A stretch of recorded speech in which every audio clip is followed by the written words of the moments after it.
नमस्कार, आपण पाहत आहात चांगलं न्यूज। बातमी आहे साताऱ्यातून।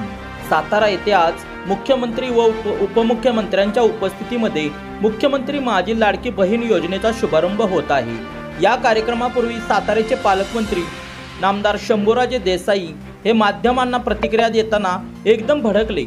नकारात्मक भूमिका घेणाऱ्या लोकांचे या कार्यक्रमात नाव घेऊ नका, त्याबाबत प्रश्नही विचारू नका, असेही त्यांनी सुनावले।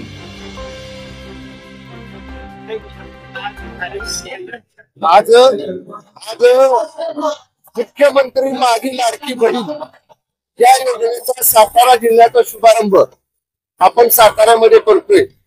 माननीय मुख्यमंत्री एकनाथ शिंदे साहेब, माननीय उपमुख्यमंत्री फडणवीस साहेब, उपमुख्यमंत्री अजितदादा पवार, महिला बाल कल्याण मंत्री माननीय दत्तेताई हे सगळे मान्यवर या कार्यक्रमाला उपस्थित राहणार आहेत। आणि आज जर आपण बघितलं तर इथं अनेक महिलांना मी भेटलो।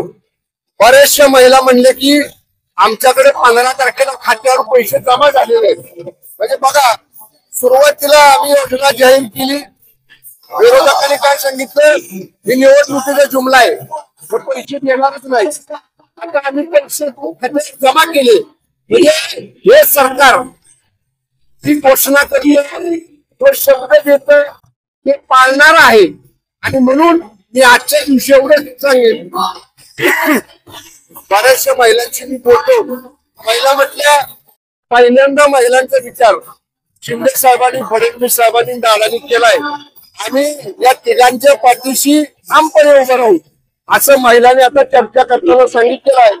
त्यामुळे महाराष्ट्रातल्या महिला या पूर्ण ताकदीनं महायुती सरकारच्या आणि शिंदे साहेबांच्या, फडणवीस साहेबांच्या, दादांच्या पाठीशी उभे राहते।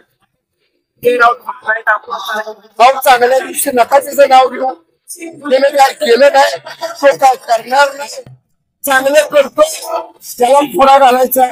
एवढ्या चांगल्या कामात, एवढ्या चांगल्या कार्यक्रमात असे नकारात्मक भूमिका असणाऱ्या लोकांचं नाव घेऊ नका, त्यांचा प्रश्न विचारू नका। आणि एवढेच असेल कार्यक्रम झाल्यावर मी त्याचा योग्य समाचार घेतो।